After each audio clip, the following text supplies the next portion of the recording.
किसी नगर में एक साहूकार के 3 बेटे 3 बहुएं रहते थे। साहूकार की सबसे छोटी बहू बहुत सुशील और संस्कारी थी। साथ ही वह भगवान श्री कृष्ण की अन्य भक्त थी। सावन के महीने में साहूकार की दोनों बहुएं रक्षाबंधन के त्योहार पर अपने अपने घर जाने की तैयारी करने लगी। सुबह जल्दी उठकर घर का सारा काम करने लगी तो छोटी बहू ने पूछा, क्या बात है दीदी, आज इतनी जल्दी जल्दी काम क्यों कर रही हो? तो उसकी जेठानियां बोली, कल रक्षाबंधन का त्योहार है। हम सभी को अपने अपने भाई को राखी बांधने अपने पीहर जाना है।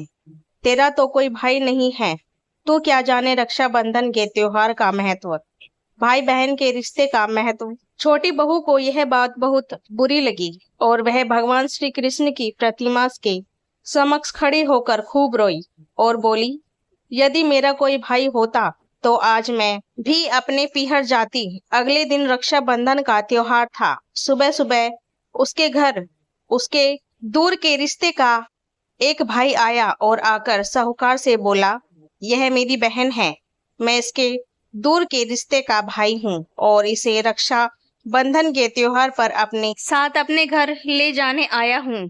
तब साहूकार का बेटा बोला, लेकिन इसका तो कोई भाई नहीं है, तुम कौन हो?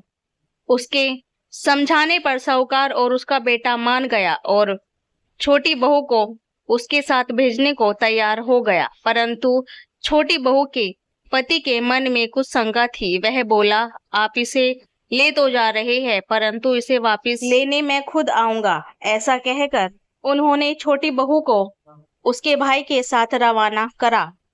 रास्ते में चलते चलते छोटी बहू ने अपने भाई से कहा, भैया, तुम इतने सालों तक कहाँ थे और पहले मुझसे रक्षाबंधन पर कभी राखी बंधवाने क्यों नहीं आए? तो उसका भाई बोला, बहन, मैं 7 समुंदर पार पैसे कमाने गया था और अब वह दोनों अपने घर पहुंचे तो घर में भाभी ने अपनी नंद का स्वागत किया, खूब आव भक्ति की। फिर उन्होंने रक्षाबंधन का त्योहार मनाया।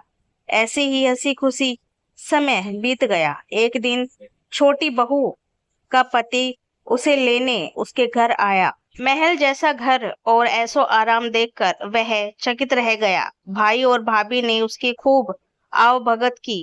अगले दिन सुबह सुबह भाई और भाभी ने उसे उसके घर के लिए रवाना किया। विदा करते समय उसे खूब सोना चांदी, हीरे जवाहरात आदि दिए। थोड़ी दूर जाने पर छोटी बहू का पति बोला, अरे, मैं गलती से अपना कुर्ता वहीं भूल गया हूँ। तब वह बोली, कोई बात नहीं, आपका कुर्ता तो पुराना था। इतनी दूर वापस जाएंगे तो घर पहुँचते पहुँचते अंधेरा हो जाएगा। लेकिन उसका पति बोला, नहीं, मैं वापस जाकर अपना कुर्ता ले ही आता हूँ। ऐसा कहकर वो दोनों उसके भाई के घर के लिए वापस रवाना हुए। जैसे ही भाई के घर के पास पहुँचे तो वहां उन्होंने देखा, भाई के महल नुमा घर की जगह एक पीपल का बड़ा सा पेड़ है और उस पेड़ पर छोटी बहू के पति का कुर्ता टंगा है। यह देखकर वह बहुत नाराज हुआ और अपनी पत्नी से बोला, ये क्या काला जादू है? कौन था वो जो तेरा भाई बनकर तुझे यहाँ लेकर आया था? मुझे तो शुरू से ही शक था, इसलिए मैं तुझे लेने आया था। बता, कौन था वो? ऐसा कहकर वो छोटी बहू को मारने लगा। इतने में तेज प्रकाश के साथ भगवान श्री कृष्ण वहां स्वयं प्रकट हुए और बोले, मत मारो इसे, ये मेरी बहन है। हर साल रक्षाबंधन के त्योहार पर ये मुझे राखी बांधती आई है और अब मैंने इसका भाई होने का फर्ज निभाया है। इसे मैंने अपनी बहन माना है। छोटी बहू और उसका पति हाथ जोड़कर श्री कृष्ण के चरणों में गिर गए। श्री कृष्ण और द्रौपदी रक्षाबंधन कथा। एक बार भगवान श्री कृष्ण के हाथ में चोट लग गई तथा खून की धार बह निकली। यह सब द्रौपदी से नहीं देखा गया और उसने तत्काल अपनी साड़ी का पल्लू फाड़कर भगवान श्री कृष्ण के हाथ पे बांध दिया। फलस्वरूप खून बहना बंद हो गया। जिस दिन यह प्रसंग हुआ था उस दिन श्रावण मास की पूर्णिमा थी। कुछ समय पश्चात जब दुशासन ने द्रौपदी का चीरहरण किया, तब श्री कृष्ण ने चीर बढ़ाकर इस बंधन का उपकार चुकाया। तभी से इसी दिन रक्षाबंधन मनाया जाता है और सभी बहनें द्रौपदी की ही तरह अपने भाइयों को रक्षा सूत्र बांधती है और भाई भी श्री कृष्ण की तरह ही बहनों की रक्षा का वचन देते हैं। हुमायूं और रानी कर्णावती की रक्षाबंधन कथा। मध्यकाल के दौरान राजपूत मुस्लिम आक्रमण के खिलाफ लड़ रहे थे और कर्णावती अपने पति राणा सांगा की मृत्यु के बाद अपने बेटे के अल्पवयस्क होने के दौरान मेवाड़ की रीजेंट थी। उस समय मेवाड़ पर गुजरात के बहादुर शाह ने दूसरी बार हमला किया था। कर्णावती ने हुमायूं से मदद मांगी और उसे राखी भेजी। हुमायूं उस समय दूसरे युद्ध में उलझा हुआ था, लेकिन कर्णावती के इस रक्षा सूत्र से प्रभावित होकर वह मेवाड़ लौट आया। हालांकि हुमायूं और उसके सैनिक समय पर नहीं पहुंच सके। वह समय पर मेवाड़ नहीं पहुंच सका और चित्तौड़ में राजपूत सेना हार गई। इसके बाद रानी ने अपने सम्मान की रक्षा के लिए जौहर खुद को आग में जला दिया, लेकिन शाह और उनकी सेना को चित्तौड़ छोड़ना पड़ा क्योंकि हुमायूं कुछ ही समय में वहां पहुंच गया था। मेवाड़ को कर्णावती के बेटे विक्रमाजीत को वापस कर दिया गया। एक बार युधिष्ठिर ने भगवान कृष्ण से पूछा, हे कृष्ण, मुझे रक्षाबंधन की वह कथा सुनाइए जिससे मनुष्य को प्रेत बाधा तथा दुख दूर होता है। भगवान श्री कृष्ण कहते हैं, हे पांडव श्रेष्ठ, एक बार दैत्यों तथा असुरों में युद्ध छिड़ गया और यह युद्ध लगातार 12 वर्षों तक चलता रहा।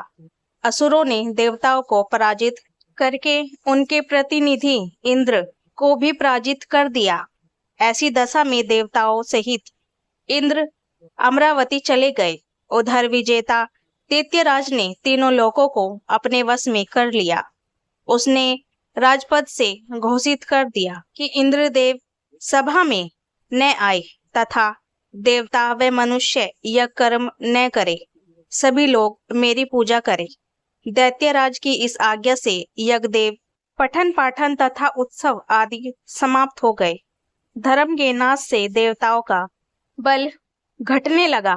यह देख इंद्र अपने गुरु बृहस्पति के पास गए तथा उनके चरणों में गिरकर निवेदन करने लगे, गुरुवर, ऐसी दशा में परिस्थितियां कहती है कि मुझे यहीं प्राण दे देने चाहिए। न तो मैं भाग ही सकता हूँ और न ही युद्ध भूमि में टिक सकता हूँ।